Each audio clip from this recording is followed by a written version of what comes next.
Last thing, and I don't know if you got your pep in your step to do this, but you are very famous for giving people blurbs on the back of their book. Oh, yeah. Now, first things first, what is a blurb? Because it sounds like a slur that you would hear in Harry Potter. You bloody blurb. 2-sentence, 3-sentence endorsement goes on the back of a book, which says, I read it, I liked it, you should read it too. Do you mind giving a blurb for this interview here? Right to your camera. Oh my God. You're the master of blurb. I've seen your blurbs on many different books at a Hudson newsstand. Hasan got me to cry. I wasn't expecting it. I wasn't expecting that to happen. Anyone who can make their guests cry deserves a shout out. I would listen to Hasan Doesn't Know on a regular basis from now on, if I were you. Prepare to be dazzled. Prepare to be dazzled.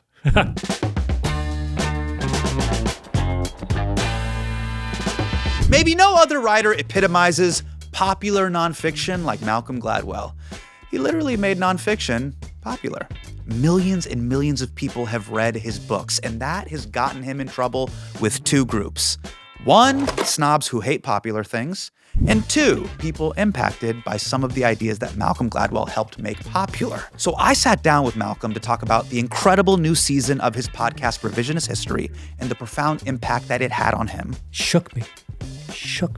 Why his books have had such a wide appeal. What my books do is allow you to play with the world of ideas. And we get into his hot take on working from home. I'll never live that one down. I also asked him about that Blink cameo in White Lotus.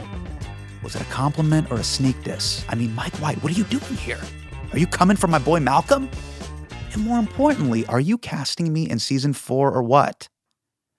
Because I am available. Do you prefer writing books or do you prefer podcasting? Well, I like them both because they're so different. It's like saying, do you prefer chicken to shrimp? I mean, I like them both, but they're hard to compare because there's things you want to do with podcasting that you can't do with writing and vice versa. Yeah. The thing I got tired of in writing books, not tired of, it's too strong a word, but I wanted to get away from was I didn't like the insistence of my own voice. So the thing that's lovely about podcasting is, or the kind of narrative audio storytelling that I do, is that I get to recede. And what I'm doing is collecting other people's voices. I mean, your books have permeated culture in a way that is so,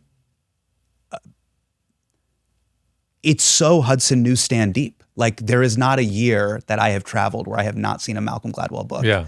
At an airport in the United States of America. Did you see the cameo of Blink, in season 1 of White Lotus? Oh, yeah. How'd you feel about that? That was hilarious. Shane was reading it. This is a moment. I did love that. I love that show. How did you feel about the way Mike White described this moment? So this is what Mike White said about it. Blink just felt like such a normie book. It seems like he's stoking his curiosity, but it hasn't gone very deep. Gladwell is the kind of writer that makes you feel smart while you're reading it, whether you are or aren't. Oh, I love that. That's a very sweet thing to say, don't you think? Some people think of this as a diss. I don't think. I see this as a compliment. So he was writing that, like, that's why Shane is reading the book in it. Yeah. But I think I'm like, hey, you create egalitarian, accessible stories that people can read. Yeah. But I think if I might maybe reading too deeply into that, but the way I would phrase it is most people as part of their daily lives don't have a chance to engage in the world of ideas. People's lives are full. They have kids, jobs, responsibilities. They're not reading the Journal of the American Sociological Society at night, right? Or they're not getting exposed to the latest theory about this or that and the other. There's no place for it. They don't. Yeah. And so they don't get a chance to, quote unquote, if feeling smart means being able to play in the world of ideas, they have limited opportunities for that. What my books do is allow you to play with the world of ideas. I'll go out and find cool ideas for you, arrange them, and let you just indulge in them. See whether you like them. Try them on for size. Reject them if you want. And that's that. I think the books have been successful because people they recognize the fact that once you leave college, you don't have easy access to ideas anymore. Yeah. You're just hours and hours of kind of free, open, guided time to explore big ideas. Right. And I have the luxury of doing that for others. And that I think is I think of that as a noble calling. How do you feel when people put what you do on this huge pedestal? That you go, these Malcolm Gladwell books are these seminal books for intellectualism. Do you feel like that's too big of a title? Because I had this with my Netflix show as well with Patriot Act. People feel like these infotainment shows are the same thing as being deep experts. Like if you watch Patriot Act and you see our episode about fentanyl, you're not a fentanyl expert. Yeah. I'm not a fentanyl expert. Like I'm literally reading off a prompter, and I learned about this like a month and a half ago. Yeah, I mean, I think, I do think that's too much. But I think to the extent that what people are doing when they say that is expressing their enthusiasm, I'm happy, because what they're really saying is, wow, I got to play in this world of ideas, and it is way more fun than I thought. That's cool. That's what they're saying. Yeah. And you're capturing that at a moment in time, because usually what happens then is they feel emboldened to go on their own and discover other stuff. And so the moment when they think that, Outliers was the be-all, end-all, it passes because they then start to discover on their own other ideas that complement their understanding of the world, and they fall in love with some other thing. I'm the gateway drug. I'm not the addiction. Is your dream that it gets them on a path to being like, I need to access scientific research papers, I want to be the first thing full PDF. I want to be the first thing you read, not the last thing you read on that subject. I think one of your greatest gifts is probably your gift and ability to passionately tell a story. Mm-hmm. I feel like you could tell a story literally about anything and get me engaged. Like, could you do a revisionist history about W-2s and W-9s? like how would you attack that? Like give us a little bit of that Gladwell juice of like, how do you take these very mundane topics and make them super duper interesting? That's a tough one. I have to look into it a little bit. I've been doing a version of this right now because I've been working on this project about American gun violence. And I want to tell a story about American gun violence and not talk about guns. Not at all. You got to talk about guns in some sense. I'm interested in exploring all the peculiarities of the way Americans think about gun violence that aren't the ones we normally think about. And so there's one where I do an entire chapter on the Second Amendment, which is all about the grammar of the Second Amendment and understanding in the 18th century, if you wrote a sentence like that, which is it's a sentence that begins with an absolute clause and then has the operative clause. And the absolute clause is what's called an initial being clause, particular kind of absolute clause. And initial being clauses loom really large in the grammar of the 18th century in a way they don't now. And so the whole thing is all about 18th century grammar. And it is like, I don't know if I pulled it off because no one else has read it. It's just a draft. No one else has read it. But this is like a Funk Master Flex. Can we get a bomb on this? Can we get a bomb drop, a Hot 97 bomb drop on this? This could be the exclusive. This is your Jay-Z Hot 97 freestyle. This is me. This could be the next book. Well, this is a chapter in the next book. We'll just drop a bomb on it, Flex.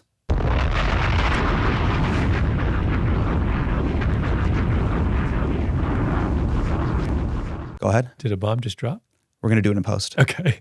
But it's possible I did not succeed in this, but I got so deep into 18th century grammar. And what's interesting about it is that you realize the whole point of going on this incredibly nerdy grammatical path is to make you understand that when the Supreme Court passes opinions on the Second Amendment, they are making shit up.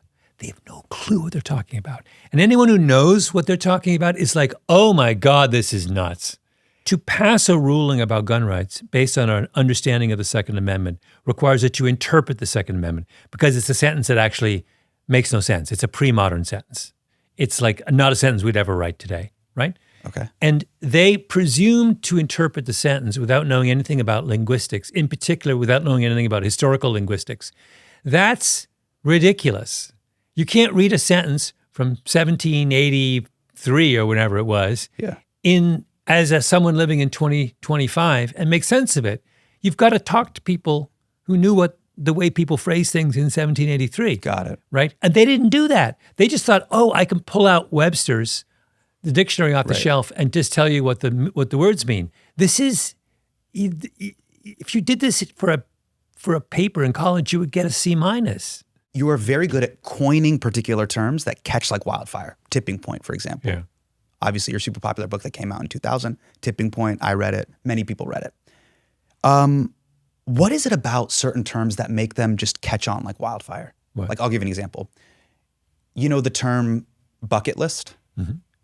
Okay, that term came from this movie. There was a movie called The Bucket List with Jack Nicholson and Morgan Freeman. It starts with that? It starts with this. It was not used. It does not predate this movie. Oh, really? Yeah, like in I remember that movie. social lexicon. Isn't that crazy? But my question is how do you know that something is going to catch like that? You don't. I mean, how could you know? I mean, it can sound good to you. But picking a title is pretty big. Like picking a title, you know this. You're sitting with this PDF. You're reviewing it. You're revising it. It's like naming an album. You go, okay, this is the phrase. I mean, I have a theory about what a title, what the perfect title is, although none of my books have ever had the perfect title. The perfect title is a oxymoron. So there has to be some tension between the two kind of operative words in the title.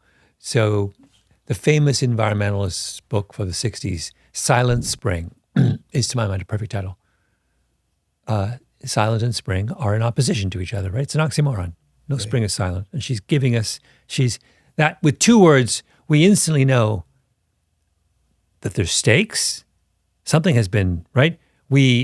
She's taken two very, very, very Sure. familiar, simple words, and by pairing them has just created this whole understanding of what's going on, right? So that's what I've always strived for. The title of my podcast, Revisionist History, is not quite that, but the tension is that term is something that's usually used as a term of disparagement. And so I am suggesting that something that's usually disparaging is actually worth listening to. Can you help me coin some terms? These things that I've been feeling? As a comedian, I use comedy as a way to, in a healthy way, channel my ADD and internal feelings into something that is useful and possibly provides people joy and comfort. Can you help me come up with a term that describes the urge that men above 40 have to want to engage and devour history? You know how like dads who are like 44 years old and they're like, I'm super into Ken Burns now. What is that? So true, by the way. Yeah. The bad term I have is dadstalgia, but it's not singing. It's not singing, baby. Help me make it sing. If I can help you. Do you know what I'm talking about though, right? I know exactly what you're talking about. It had never occurred to me till now. It makes me happy that you have identified this thing. And what's right about this is that it is absolutely the case that like there's a moment when when this species of dad is like suddenly it's all about General Patton. It's like, a species of dude. Yes, it is a species of heterosexual man. Second World War is suddenly all I'm gonna keep giving you the exposition. Hopefully this sparks something. I'm talking about a type of guy. See, here's what happens is in your childhood, your teens, your 20s, your 30s, you're like, how does the world work? Okay, shit, that will hurt me. All right, what is a bank account? Wells Fargo, got it. This is a checkbook, checks are stupid. Yeah. This is a credit card, holy shit, interest rates are high. Finally got a job. This is how you talk to people. Yeah. I think I'm awkward. I should probably go to therapy. You do all these things. Then you come of a certain age and you're like, whoa, I kind of get the world. Mm-hmm. And then you're like, how the fuck did we get here? Yeah, and then you dive into Civil War by Ken Burns, 1990. That's right. It's like, but also it's about the nostalgia thing is crucial. Word? What's that word? Because you're also hearkening back to at the moment that you're beginning to lose your grip on your own masculinity and to kind of physical force. You're harking back to a time when those were the things that mattered the most, right? It's like it's testostergone. It's like, oh no, it's something. I mean, I don't know what to. It is, but that's part of it. It is longing for not just longing for a lost era, but it's a longing for a lost version of yourself. At the time when you could no longer be a soldier, you are starting to sort of indulge the stories and lives of soldiers, right? You don't do it when you're 25 because you realize, oh, that's me. like being slaughtered in the trenches or whatever. But when you're 45 or 50, it's safe. It's like, oh no, I wouldn't be called up if we went to war. So now I can stay home and watch Saving Private Ryan for the third time. Sorry, I'm just still dwelling on testosterone. Okay, let's move on to the next concept because I don't want to dwell on this. What I love about you is that you are willing to be proven wrong. And you talk about this in Revenge of the Tipping Point. Mm-hmm. Dude, your TED Talk was nuts. How did you feel about that TED Talk where you basically were like, my bad? The thing is, it's a flip side of what I was saying earlier.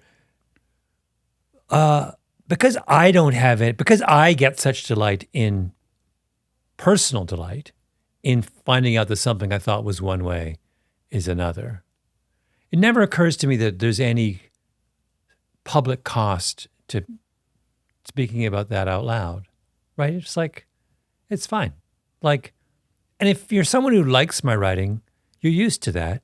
And you understand that what the game we're playing here is we're playing in the world of ideas. Ideas change. So we're going to, every now and again, we're going to pull up stakes and move somewhere. I got to give you credit, man. It's very cool of you to say, hey, I was wrong about this. Yeah. And then also add that into the blockchain.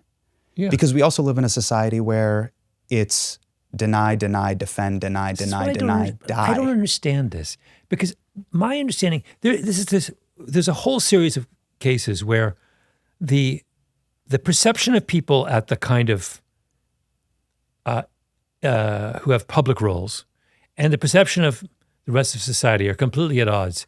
I honestly don't think the average American is at all distressed to learn that an author whose books they've read would stand up and say, you know what, that 25 years ago when I wrote about that, I've changed my mind. I think I was wrong. I think most people are like, oh, that's great. You know why? Because the common experience of most people in the world is that you have to change your mind all the time. Anyone who's had kids, all you do is change your positions.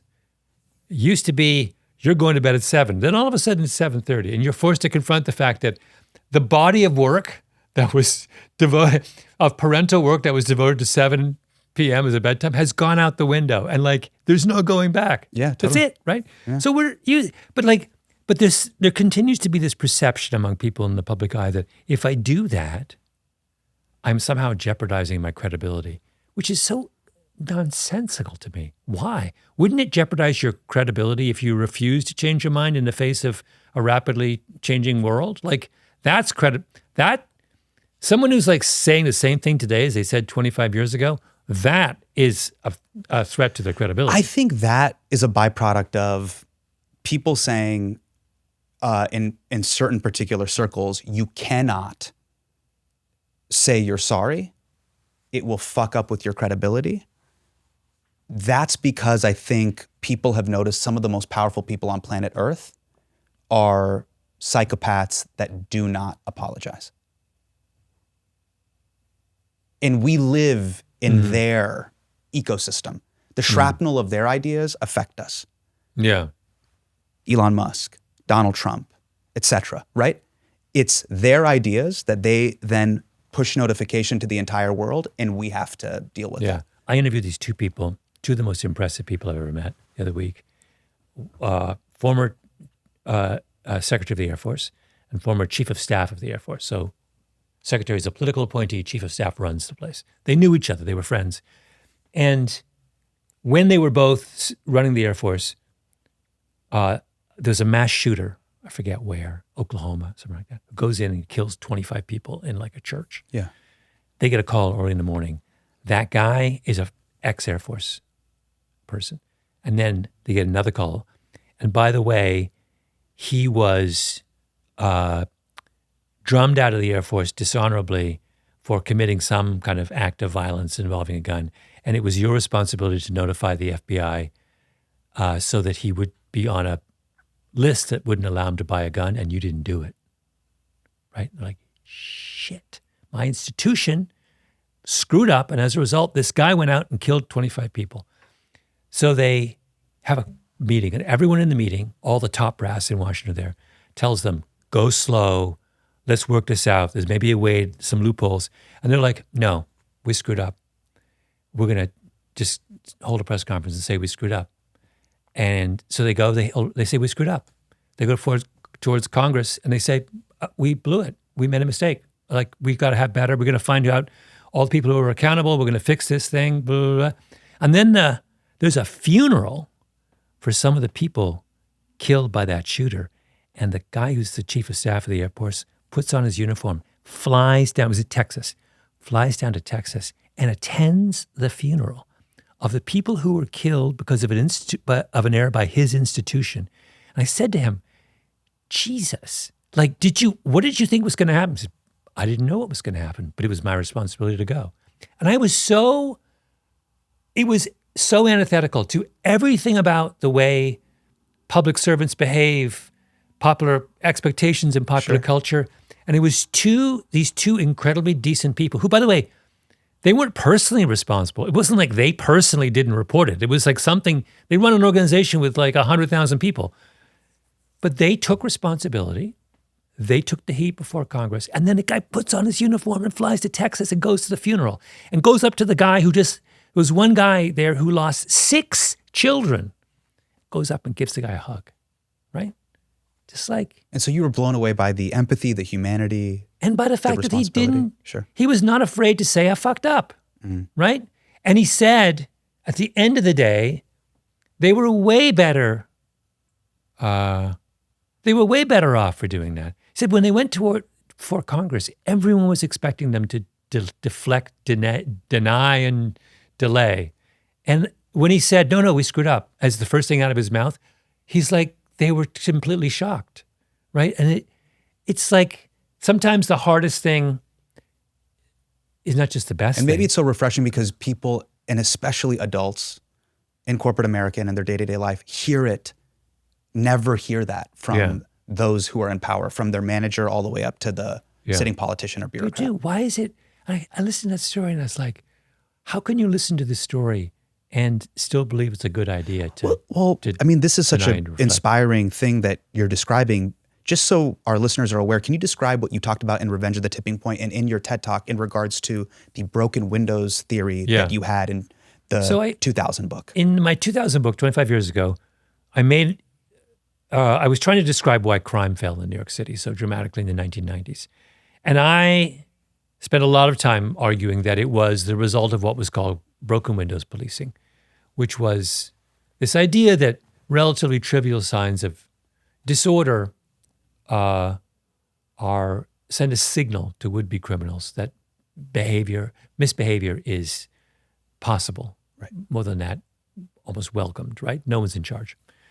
That idea was then taken by the NYPD, and that was the basis for the stop and frisk program, where the NYPD went out and over the course of many years stopped hundreds of thousands of young black men on the street looking for weapons, because that was broken windows policing. It's like, all right, if we crack down on gun carrying, we'll send a message that people will.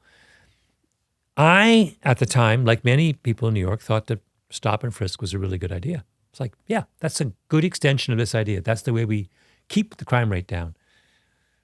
A court stepped in and threw out as unconstitutional stop and frisk policing.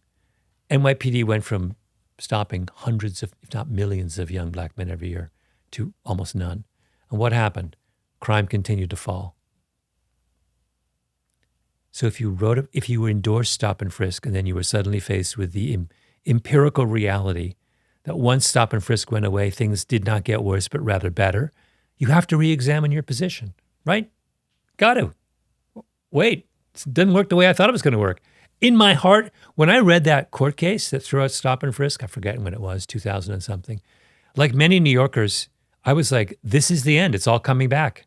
Oh, you thought New York would turn into Gotham City? Oh my God, I thought the crime was coming back. And so did, if you read editorials in all the papers in New York in the early aughts, when that court decision went down, everybody was like glooming and dooming. We're bringing back the bad old days. Didn't happen. The reverse happened.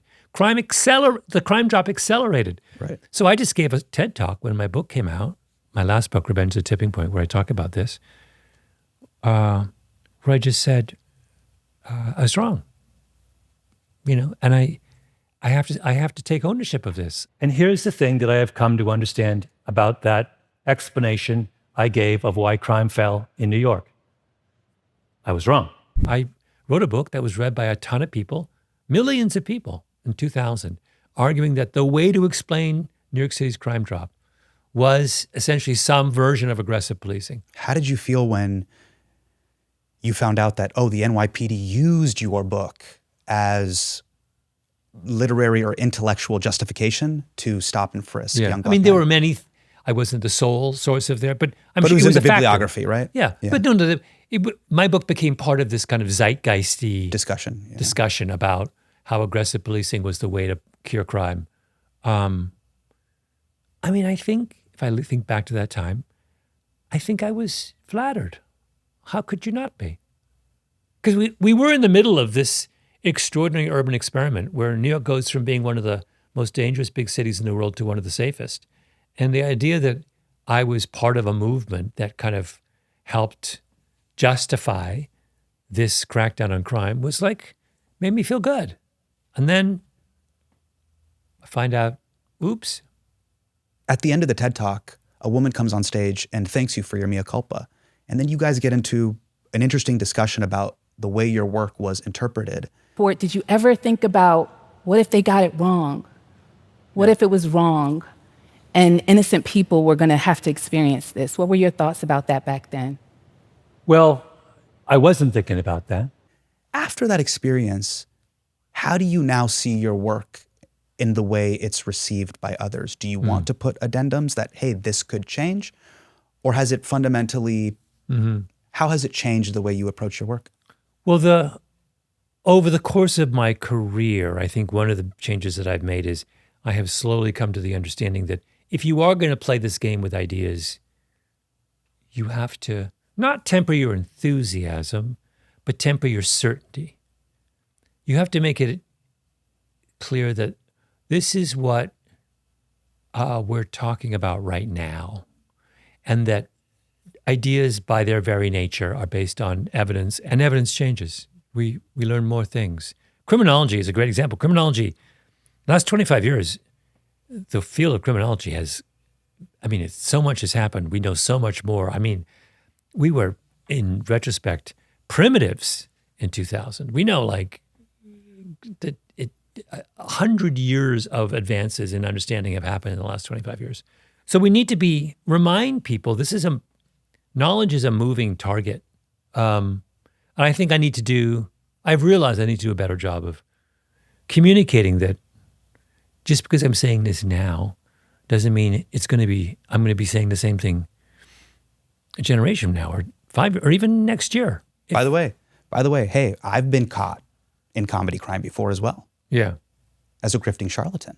Yeah. And I think the adjustment that I've made is you have to lead with, I don't know. That's what I do. I make it very clear on our little microphones here. Just in case if anyone is using micro content as a way or vessel to truth, I just want to make it very clear that the title of the show is Hasan Minhaj Doesn't Know. Don't get me started on what happened to you, which I'm still angry about. No, don't. Nothing is more tiresome than people who fact check stories. These are not you weren't writing a history of your life that was going to be published by Harvard University Press. I was condensing many stories into 70 minutes. Yeah, you're a performer. For goodness sake, do we forget what a performer is? Part of what's funny about comedians, the universe of good comedians, is that when we are listening to you, the thing that draws us to you is the idea that you guys have a distorted lens. That's what we don't have. We don't have a distorted lens. We don't see the comic possibilities in looking at the world from a slightly different angle. And the delight we get from listening is, that person's not looking at something straight on.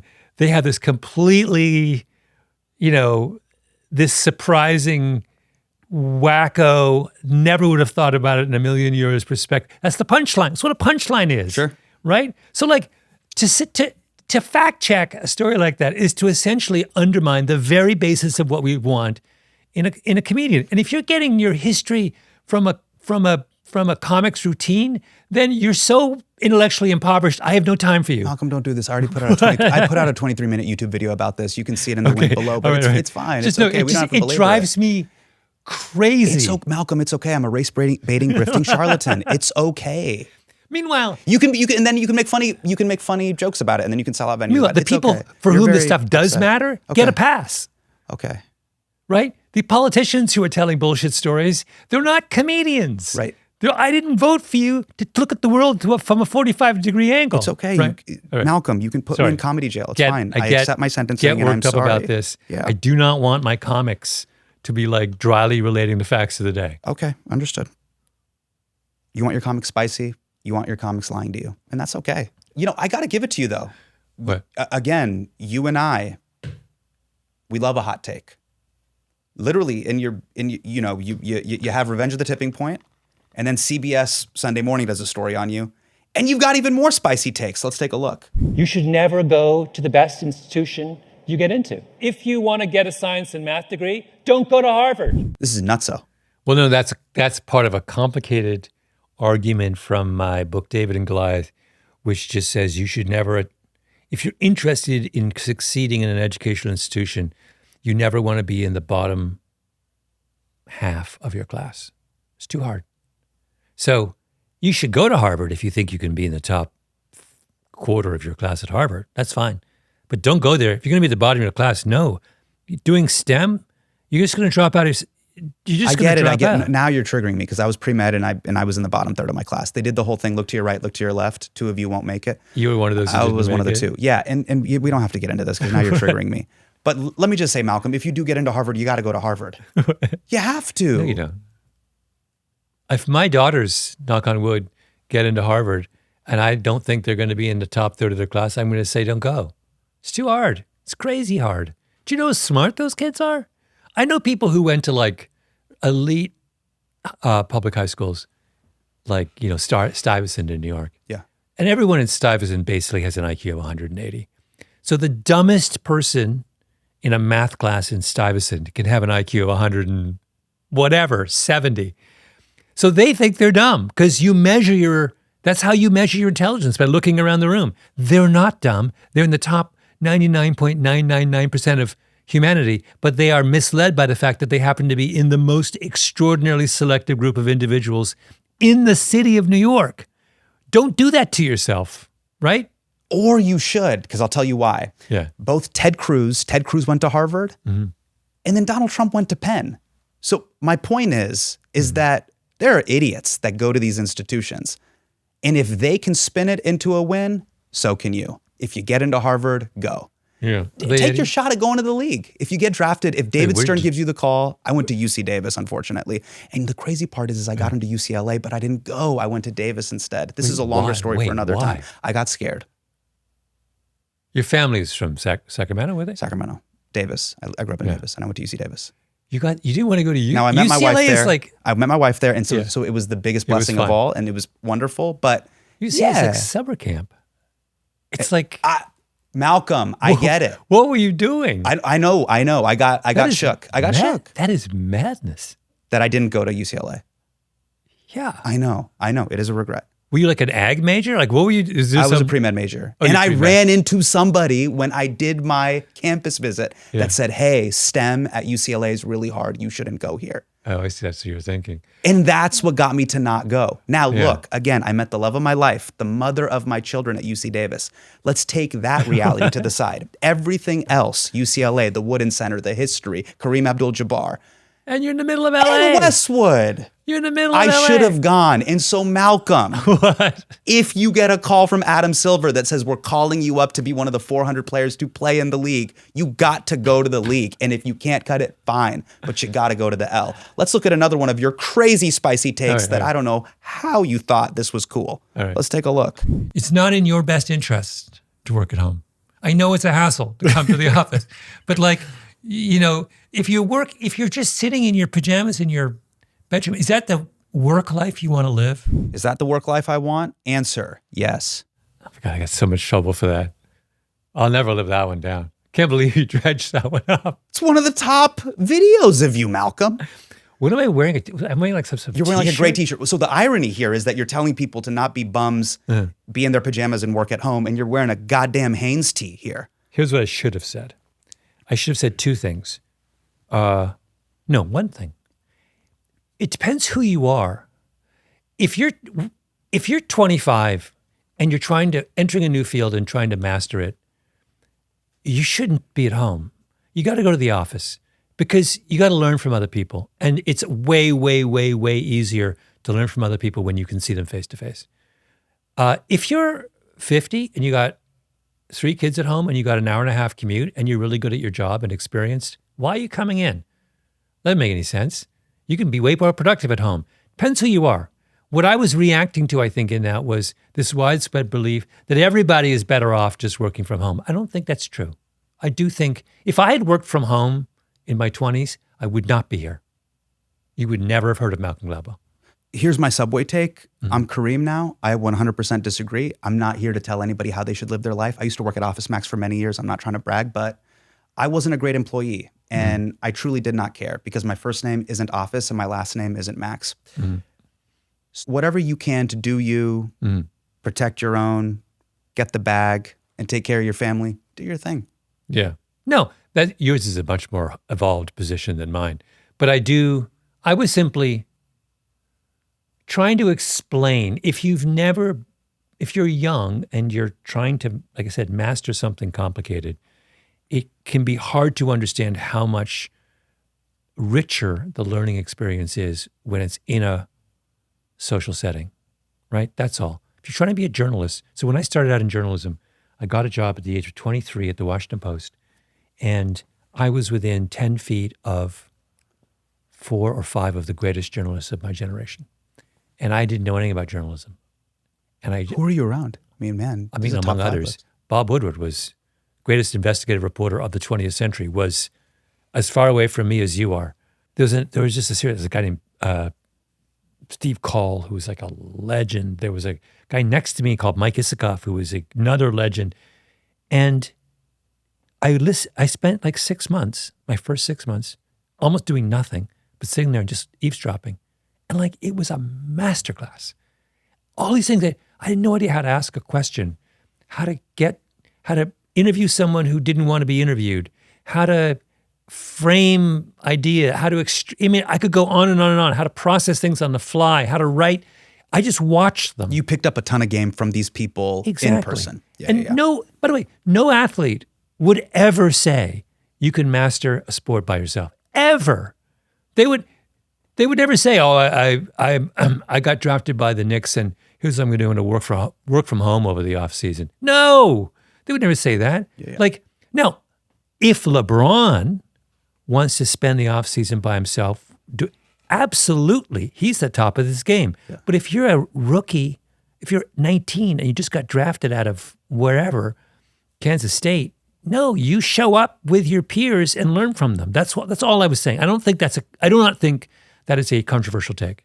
I was speaking from my own personal experience because I had become acutely aware in later life, just how much I learned in those early years in journalism. You know, Malcolm, you were able to pick up game from some legends at some great institutions, but a lot of people who have jobs, their coworkers are a bunch of bums. And so they just want to say,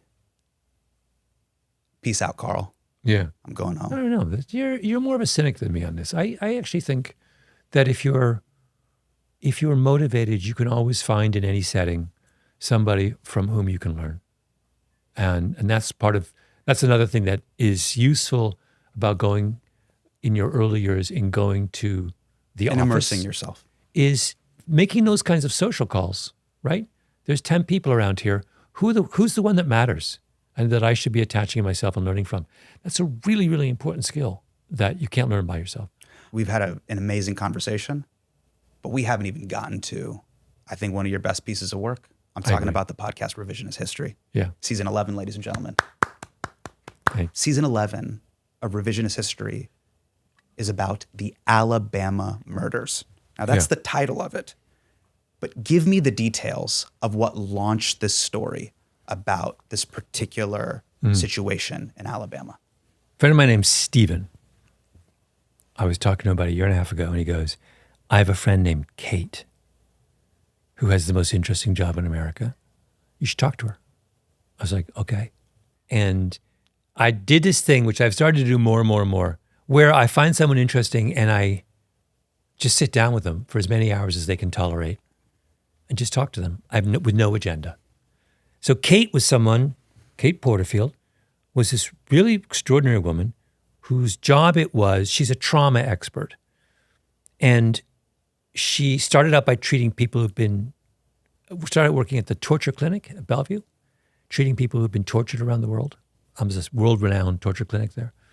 Then she went on and she spent a lot of time in Guantanamo Bay, working with people who've been tortured by the CIA. And then she got involved in criminal cases, capital cases, where she was brought in usually by the defense in a death penalty case to try and understand the life and the trauma of the convicted killer, right? And it's incredibly interesting. So I sat down with her. We met 5 times, each time for about 3 hours. And in the fourth session, she started talking about a case she had just finished working on, about a guy named Kenny Smith. And I was just floored. I was like, oh my God, that's what I want. So in hour like 20, I was like, oh, that's what I want to talk about. Yes. Kenny Smith was a guy from Florence, Alabama, in the northwestern corner of the state, who had been convicted in 1988 of murdering the wife of a preacher. And it was a murder for hire, and had been sentenced to death in the state of Alabama, and had been living on death row for 40-odd years. She got involved in that case just as Kenny was about to be executed. And so I just said, oh, I want to tell that story. And it is I think it's the best thing I've ever done. It was the most emotionally powerful thing I've ever done. We ended up doing 7 episodes. We ended up expanding it. So Kate, who plays a central role in the story, doesn't even appear until episode 5 or 6. Isn't it? It was 2 men that were... 2 men. Yeah. Another guy as well. So the whole premise of this thing is so interesting. It almost sounds like a prestige show for FX, which is there's a wife, there's a husband, there's a murder for hire.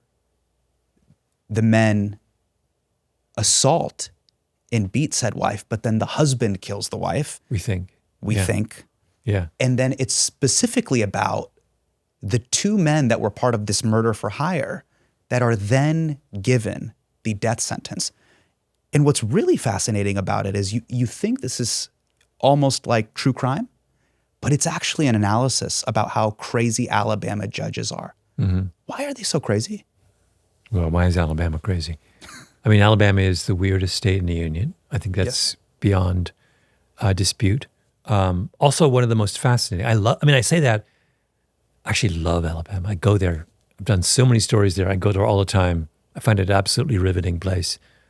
The great curse of the United States is, of course, the legacy of slavery, which has persisted. That curse has lingered longer in some parts of the country than others.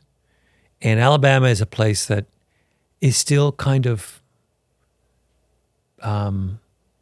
struggling under the weight of that legacy. Now, this case involves everyone's white in this case, so it's not explicitly about the relationship between black and white people. But what we're describing is a brutal and unfeeling system of punishment that arises in response to the kind of racial realities of the state.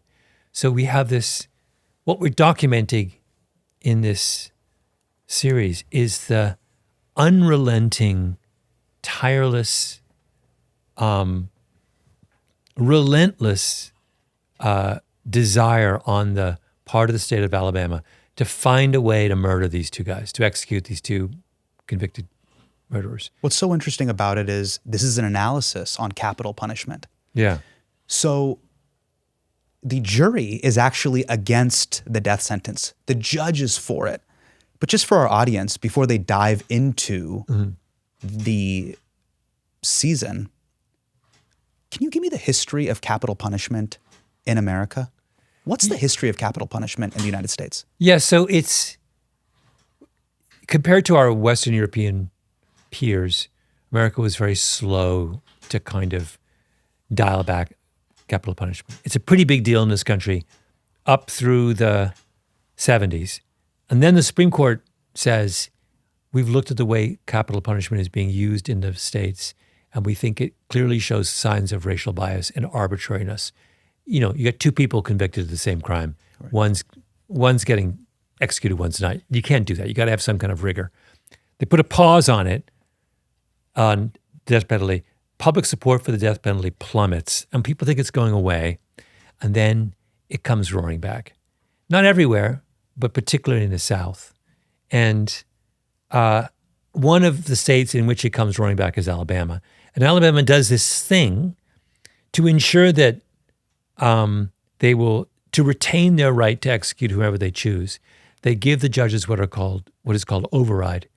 So there's only one other state in the union that does anything remotely like this. But in the state of Alabama, if you are convicted of a crime and the jury votes for life without parole and not the death penalty, if the judge wants, it's now been changed, but for many years, if the judge wanted to, the judge could override the jury and just say, I know you wanted life without parole, but I think this person should be killed. And which is like a really, really weird thing where they basically throw out. A judge basically gets to have a super veto on a jury, which is nuts. But I have two questions, follow-up questions. The first is that up until the 70s, they were like, no, we cannot kill people. We are against the death penalty. What was it about the Supreme Court that lifted that ban? So everyone's doing it. The Supreme Court says stop. And then the Supreme Court comes back a couple years later and says, you can proceed so long as you ensure, they're speaking to the states, that there's some rigor to the process. You got to have standards. You have to say, you know. And what are their standards here? They're like, look, the guillotine's got to go. We can't have a firing squad. Some states, by the way, have the firing squad, right? Yeah. There's I didn't get into it, but I interviewed all these people about, you know, one of the standards is the method of punishment must be neither cruel nor unusual. And so you get into these big definitional things is lethal injection, for example, cruel? And there's a big argument that it is because you suffer, actually. You think you're not suffering. In lethal injection, you are. Then the electric chair was clearly cruel. You did suffer. So there's a big argument. One of the reasons that Utah brings back the firing squad is that there's an argument that it's more humane than lethal injection. Actually, if I had to be executed, I would choose the firing squad over lethal injection. It's that bad, lethal injection. Yeah, we talk about that in one of the episodes. So take me through the mechanics of lethal injection. How does it work? It's 3 drugs. It was dreamt up by this doctor in Oklahoma in the 70s on the back of an envelope. It's never been subjected to any kind of scientific protocol or medical analysis. It's a random dude in response to a request from the Oklahoma State Legislature, which wanted to start putting prisoners down the same way they put down horses. And so the guy says, okay, here's what you should do. Give them a sedative, like a barbiturate, then hit them with a paralytic that basically kind of freezes you, and then hit them with potassium chloride, which will stop their heart. I think, and basically his position is, that should work. And everyone's like, okay, let's do that. And Reagan, funny enough, was a big proponent of lethal injection. Reagan, big proponent of it.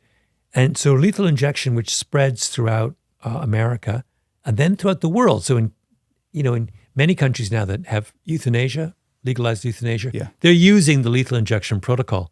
Well, we have a whole episode of the podcast where this really brilliant anesthesiologist from Atlanta named Joel Zivit does all these autopsies of people who have been executed. He finds that their lungs are filled with blood, frothy blood, and realizes what's happening is that the barbiturate that they get at the very beginning is given in such a high dose that it's turned their blood acidic and it's burning up their lungs.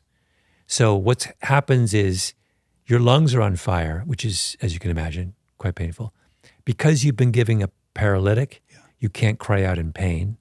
I mean, the way you describe it in the podcast is horrifying. This is the pull quote. The last thing that you may know is that you're on fire from the inside and the blood is filling up your lungs as you die. It's nasty. The whole point of this is no one who's involved in the death penalty game is even remotely interested in trying to prove that this is a quote unquote humane method of, when Joel Zivit did the analysis of autopsies to figure out what was going on with lethal injection, lethal injection had been used in American prisons for close to 50 years. So for half a century, we've been doing this, and no one bothered in 50 years to ask the question of how exactly lethal injection was doing its work. That's the level of kind of moral callousness that we're talking about. It just felt like it was common knowledge. When Reagan was like, look, they use it on horses, but now horses are people. So it'll be the same. Yeah. And we go into this in some detail, and it's the most horrifying part of what is a very long and horrifying story. It's just like nobody gives a shit. Well, there's an interesting philosophical discussion to be had here with, I call them the revenge heads, the petty police. There's two camps. There's one camp that's like, there has to be a more humane way to have justice and to understand that you cannot just kill human beings. Then there are people that are like, good. Yeah. Good. There's a lot of that. No, but for real? Yeah. Good. Yeah. There is that strong, which I don't understand. How do you react to that sentiment? It seems peculiarly American. It seems peculiarly medieval. It's part of this weird thing about this country, which is that we are simultaneously the most sophisticated country in the world and also the least. The larger point about this is that if you compare the U.S. to, say, Western Europe or parts of South Asia, East Asia, that we're very interested in the severity of punishment, and they're interested in the certainty of punishment. So if you think about deterrence, about the attempt to dissuade someone from committing a crime, the certainty of punishment, how likely are you to get caught? Right. The severity of punishment, how much you'll suffer if once we catch you. Sure. And the celerity of punishment, how quickly it happens. In Europe, they're super focused on certainty. If you murder someone in Europe, it's almost 100% certain you will get arrested or someone will get arrested for that homicide. Certainty is super high, but they go really easy on severity. Prison sentences are a fraction as long. Most people don't go to prison. We do the opposite. We have very low certainty. The chances of getting arrested for a homicide in this country are less than 50%. In certain neighborhoods in this country, they're below. On the south side of Chicago, it's like 15%. But if you get caught, we'll throw away the key, right? So this is part of that same dynamic. We've decided we're going to put all of our eggs in the severity basket and we want to make punishment as horrifying as it sounds to try and dissuade you from committing a crime. The Europeans say, don't put your emphasis there, put your emphasis on certainty. I happen to believe the European approach is far superior.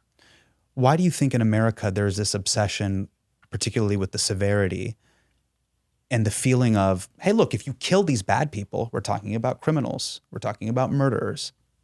If you kill them, now you just have good people left. Yeah. That was kind of the conversation I had with different friends and people at the office before you came in. Hey, how do you feel about this? And there was, again, a camp of people that were like, this is barbaric. All of this is barbaric. The Green Mile, electric chair is barbaric. Yeah. Firing squad is barbaric. Lethal injection, this is nuts. It's all crazy. I'm not with this. And then there's people that are like, yeah, it'd be like that sometimes. This is a total digression, but my brother was a principal in an elementary school. And his great struggle was ensuring the quality of his teachers, right? Because there's a big difference. And he would always say, you cannot fire your way to a better school. Meaning that, like, you think your first thought is, oh, I'll just get rid of my bad teachers and hire good ones. And he's like, it doesn't work that way.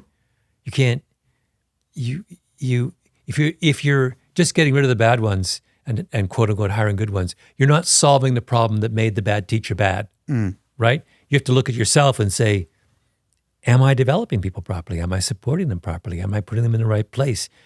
Those are the questions you got to start with. You can't just like go in there and willy-nilly get rid of people.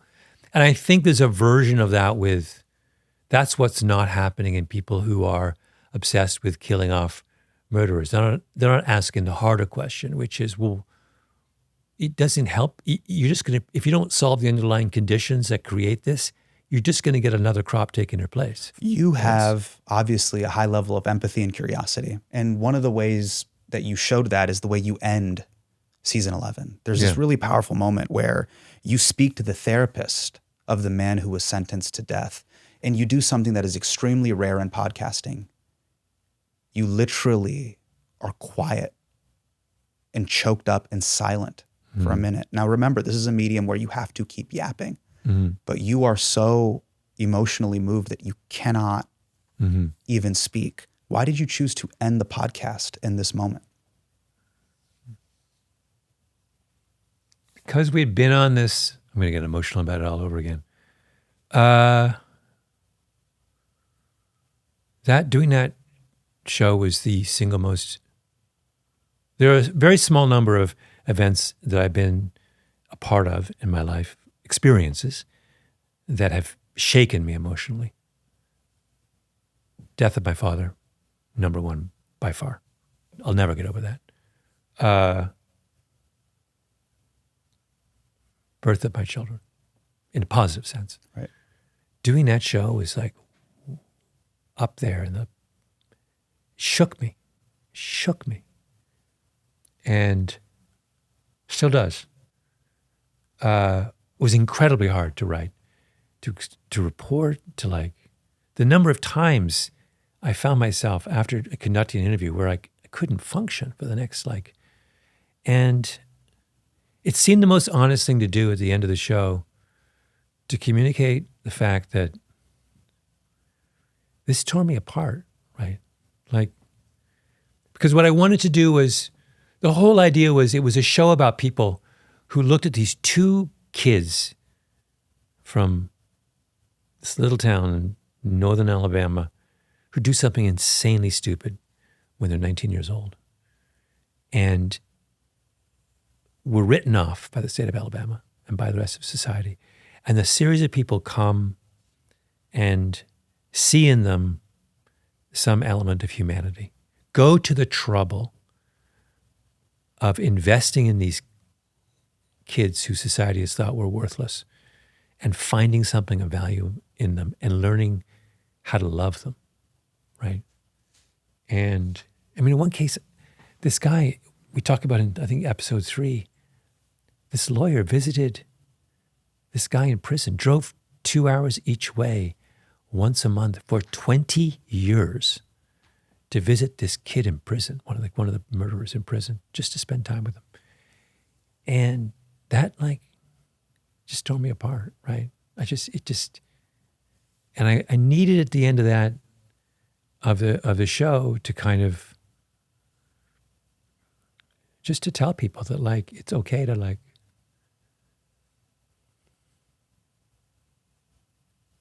it's okay to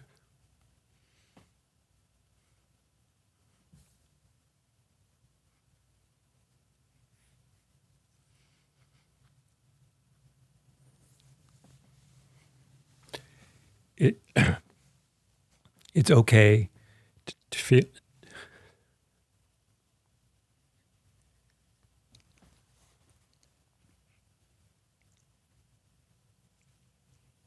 It is okay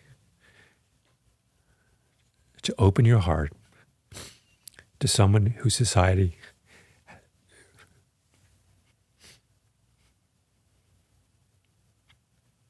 has given up on.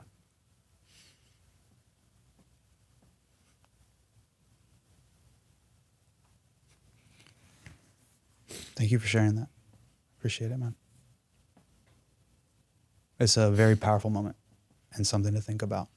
And it's